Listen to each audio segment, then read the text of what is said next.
So nyinyi watu ya media muende muandike hiyo nimesema. Hakuna pahali mtatupeleka. Mlijaribu kutupiga mkiwa na system, mkiwa na deep state, mkiwa na Azimio na Gideon Moi, tukapiga nyinyi 9-0. Hata hapo mbele tutamulima the same. Na sisi hatuogope nyinyi. Kama hatukuogopa Uhuru na system na deep state, watu ya magazeti tutaogopa nyinyi? Muache hiyo maneno mko nayo. Mnakuja hapa Murang'a mkutano mzuri, mnakoroga, mnaweka uongo. Mpaka huyu nyoto huyu sasa anatoa jasho hapa ati akisema sikusema. Don't bother about these people, nyoto. Forget about these characters. Be like me, my friend. Yes, karibu sana mpenzi mtazamaji wa runinga yetu ya Amaya. Kama ni mara yako ya kwanza umefika, karibu sana. Unajua kwamba siku ya jana ile kitu ambacho kilifanyika kwenye maandamano ya Azimio la Moja One Kenya Alliance, wakati ambapo waandishi wa habari waliweza kuvamiwa na maaskari na ambaye anadaiwa kuwa mwana askari, haikuwa kitu kizuri. Na kwamba wakati yule askari alikuwa anashambulia siku ya jana waandishi wa habari, si eti kwamba hakuwa anajua. Alikuwa anajua kwamba waandishi wa habari wako kwa ile gari. Na nitakwambia kwa nini waandishi wa habari walikuwa kwa ile gari. Unajua kwamba nimeona watu wengi hapa wakiteta kwa mtandao, wengine wakiandika messages eti gari gani ya public system, waandishi wanafanya nini kwa gari ya public system. Now sit down niwaeleze ni kwa nini waandishi wa habari wanakanga kwa ile gari ya public system na mbona wanakuwepo kule. Kitu cha kwanza ambacho kinafanya waandishi wa habari wanakuwa kwa ile gari ambayo iko na system, si eti kama ni gari hii ya system ya Raila peke yake. Hata ile gari ya Rais Ruto wakati alikuwa naibu wa rais, ile gari alikuwa anatumia kwa system. Ile gari waandishi wa habari huko walikuwa wanapanda juu kuchukua taarifa. Wakati tunasafiri kama kwa gari kama ile, kama ni mkutano, watu wanapanda kwa ile gari kwa sababu moja, kuna kupata ile audio. Wakati unazungumza kutoka the other side, mwandishi wa habari ili kupata audio iko nzuri, ataweka kepo yake kwa ile public system ama mic, kwa sababu atachukua sauti kutoka kwa hizo speakers hapo juu, ndio wanakaa. Na ile gari ndio imepepa public system. Wakati mwingine ile gari ndio iko na space ya kupepa waandishi wa habari. Kwa sababu nyingine ni hii, ile gari inakuwa karibu na rais. Hao waandishi wa habari wakikuja na gari zao, utapata zitakuwa kule nyuma kwa sababu convoy ni kubwa sana.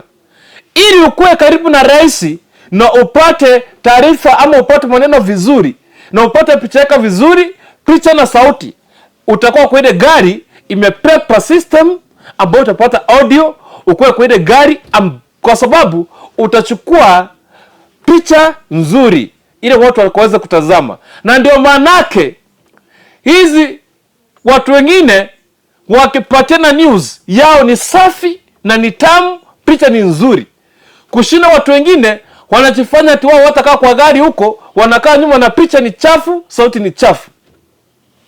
Nisikize nikwambie kitu kimoja. Baada ya siku ya jana naibu yule askari kushambulia waandishi wa habari, hatujona serikali ikijitokeza na kuomba msamaha ama kusungumzia swala hilo. Wamekimya na wamenyamaza. Leo Rais William Samoei Ruto na naibu wake walikuwa kule ICC Nairobi. And Rigathi Gachagua alisema hivi, nyinyi watu wa magazeti, unajua mnatupatia time kidogo sana. Jana mnipatia watu wa Azimio siku mzima, na sisi leo mtupatie airtime. Yani unaongea kama ni yako. Yeah? Rigathi Gachagua yeye anaongea kama media houses ni zake. Yani you think like ukiwa deputy president, you own even the media houses. You own the journalists ambao wako kwa Kenya. Yeah? You command. The only thing that can give you airtime, Mr. Deputy President, is the content that you have. the content hiyo ndio tukupatia airtime. The media stations like mainstream, uwezi ongea speech yote ni matusi, and we expect us upate full airtime, upate enough airtime kwa mainstream, whereby speech yote umezungumza matusi iko hapo, 90% ni matusi, 30% ndio kazi, ndio nakara safi.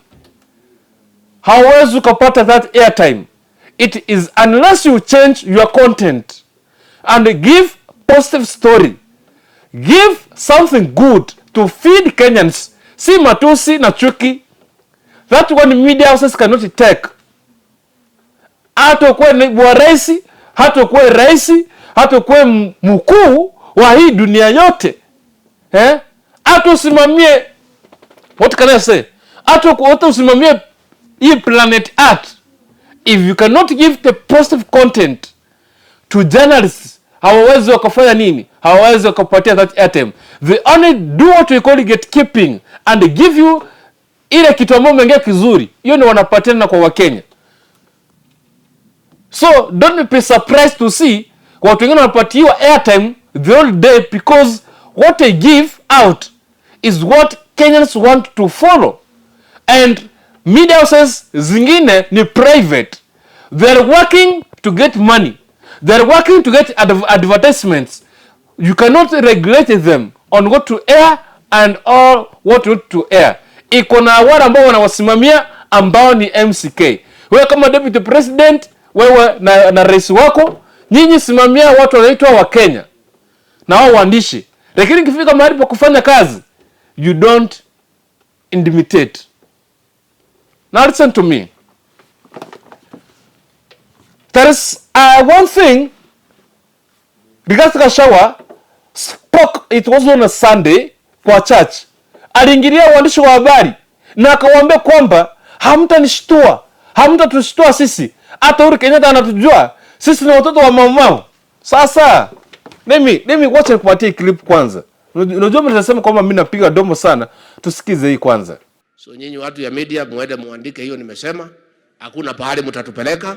Mlijaribu kutupiga mkiwa na system, mkiwa na deep state, mkiwa na Azimio na Gideon Moi, tukapiga nyinyi 9-0. Hata hapo mbele tutamulima the same. Na sisi hatuogope nyinyi. Kama hatukuogopa Uhuru na system na deep state, watu ya magazeti tutaogopa nyinyi? Muache hiyo maneno mko nayo. Mnakuja hapa Murang'a mkutano mzuri, mnakoroga, mnaweka uongo. Mpaka huyu nyoto huyu sasa anatoa jasho hapa ati akisema si kusema. Don't bother about these people, nyoto. Forget about these characters. Be like me, my friend. Now you see, msikize mwenyewe. Na leo akazungumza almost the same. My dear friends, there is no day media houses zitaenda kuheshimu ama zitaenda kutii yale ambayo naibu wa rais atasema. Kama ni kukupatia blackout, watakupatia blackout. Like today mlikuwa kwa event KICC. How many media houses walikuja leo? Only one ya serikali. Wengine hawako. Just check. Nataka mwanze kuangalia. Angalia hapa. Angalia hii. These are headlines ya kwamba ambayo amewekewa. Just look. Sasa because mlikuwa mmeanza vita, angalia sasa headlines zimeanza kuwekwa. Angalia stories ambazo zimeanza kufanywa. Media houses from this Kenya, the country Kenya, wataenda kufanya stories zile sasa mbaya. They're going to caption you mpaka wewe mwenyewe unajikataa, only to alert the ICC that hapa ni kubaya. And if you see the media houses, if you see waandishi hawana freedom ya kufanya kazi, wewe jua kwamba demokrasia ya hiyo nchi inaenda kuanguka kabisa. Mahali ambapo waandishi wanatishiwa, hawafanyi kazi, wanapigwa, hiyo nchi inaenda kukufa. Hiyo nchi itakufa na kukufa na kukufa na kukufa. What I can tell you Rigathi Gachagua, kama naibu wa rais, nyinyi kama serikali ya Kenya Kwanza, if you want peace with hao waandishi wa habari, just come out clear. Omba msamaha. Njoo hapa nje zungumza. La sivyo hamtaiona hawa, hata kama utenda mahali ufanye kitu kizuri, hautawaiona waandishi wakikuja huku, isipokuwa wale wa kwenyu na mnawajua. Wengine wote watakaopatia blackout. For example, kuna hapa media house Kenya mnapiga vita sana. Na in the media house ndio iko na mainstream, iko na local media houses, radio and TVs, na zimetawala na zimenawiri na zimeshika nambari moja kushinda watu wengine. And now you want, hey, kitomana. It's not the right time, the right moment for the journalists to show Kenyans the kind of government that is ruling this country. The kind of government that we are in. The government ambayo ilichaguliwa mwaka wa 2022. It is unless you obey na mutii na muelewe. Ikiwa kuna mwandishi wa habari amefanya story yako vibaya, kuna sheria na njia nzuri za kufuata. Enda mahakama, sema wewe umefanya kitu ambacho sijafurahia. Na mwandishi, hakuna mwandishi ambaye atafanya story kama ana evidence na ni kitu ukora. Lazima afanye na kuwe na content na kitu ambacho anafanya. The only thing with the politicians, unataka wa praise useme Rigathi Gachagua naibu wa rais, Rigathi Gachagua deputy president, Rigathi Gachagua the best deputy president, Ruto the best president ever. That one, it is not going to happen. Thank God kwamba Kenya it has gone digital. Hata kama you will want to intimidate these journalists wasikuja kwa event zenyu, ukifanya kitu kibaya, Wakenya wale ambao unasungumzia kule, ameka simu hivi, anakumulika, unaongea vitu zako mbaya, vitu zako nzuri, anaachilia kwa mtandao na zinaweza kusambaa. Social media platforms ziko, they will tarnish your names. It is unless you come and respect these journalists. And to the American what it was, and the American whatever, we saw you today, we condemn the issue. Asante sana. But also, you have to condemn this government to respect the journalists. Waheshimu hao waandishi. Wakati una condemn, unachia ukiwa umeweka kakitu, umeachia na hujasema. Haambia watu, nyinyi serikali, maaskari wenu ni vibaya wanafanya kuvamia waandishi wa habari. Sisi mnatulia tu. Ati sasa hiyo act ni si nzuri, ye freedom to journalists and whatever, na wanamalizia. Attack them. Waambie mbona kwani mnawaogopa? Ama kwa sababu mnashirikiana, mko kimoja. And if you want this media houses, how waandishi from this country to unmask or whatever, ile ambayo uchafu walikuwa wanatoa wanaweka kando, wanapatia kitu kizuri, bado ziko kwa file. Seti walidelete, they are in the files, they can go na wazilete na tuambieni ukweli. The ambassador from America, the other day tulikuwa na kwamba ulipatiana billions of money because of whatever, because of LGBTQ, and now you are here to prevent the kind of whatever. Just ambia Rigathi Gachagua, wewe ambassador wa America, ambia Rigathi Gachagua na rais wake kwamba, na serikali ya Kenya kwanza, kwamba waandishi wa habari wapatiwe freedom, waheshimike, wapatiwe heshima, wafanye kazi yao jinsi ambavyo wanafanya kazi yao. Ikiwa unataka kuridhika na airtime ambayo unapatiwa, patiana content nzuri, chukua kitu kizuri, wewe patiana kitu kizuri hata wanawa. Utaona story inafanya vizuri, vizuri tena vizuri sana. Usipatiane speech na unaingia matusi. You know what this kind of what can I say? What time sasa niwaambie. I saw some leaders some governors. Wengine kialamika etio, hamtupatii airtime, mnapatia wale wengine airtime, sasa sisi ndio serikali na hamtaki kutuheshimu, hata mkiongea mbaya sisi ndio tunaongoza. Wacha niwaambie hivi, siku ya leo, ikiwa unataka kuheshimike na waandishi wa habari, wewe simama, sema speech yako. Ongea speech. Ongea kitu kizuri.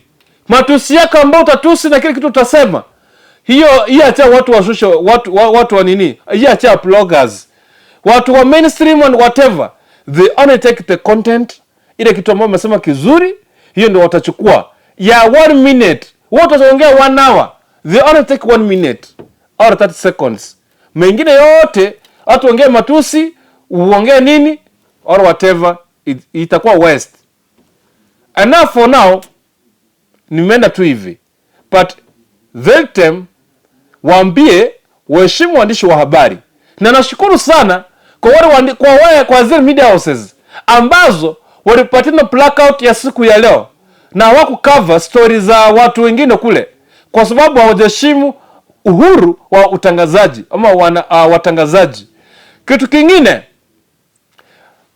waandishi wale ambao mna, tafadhali, sasa nimeshukuru sana kwa baadhi ya wale ambao wameanza kukuja na captions. Just caption them. Just caption, walete zile nzuri za kuwaambia waamke. Like today nimeona kuna zingine tuwachezea kwa screen. Mtaona vile watu wamepigwa. Watu napigwa. Wewe Koome haujatoka na useme pole kwa ile askari wako alifanya. Ila tu nitoka na kutomea kwamba kuna askari mmoja amekufa na wengine 60 wamekuwa whatever. Let me tell you Mr. Koome, hao waandishi wa habari usipomba msamaha, kwanza wanaanza na wewe. Na nimeona wameanza na wewe. Walikuwa wamecaption you are tamaking, whatever nini, you are tamaking your road to ICC. Unaenda kutengeneza barabara yako ya tamak kuelekea ICC. Ipo. Na ukiona waandishi wa habari wameandika, those ICC, those international communities, they depend on journalists, kwa waandishi. Whatever waandishi wameandika, hiyo ndio watachukua. Be careful. Respect media. For now, nimeenda, tunaenda baadaye.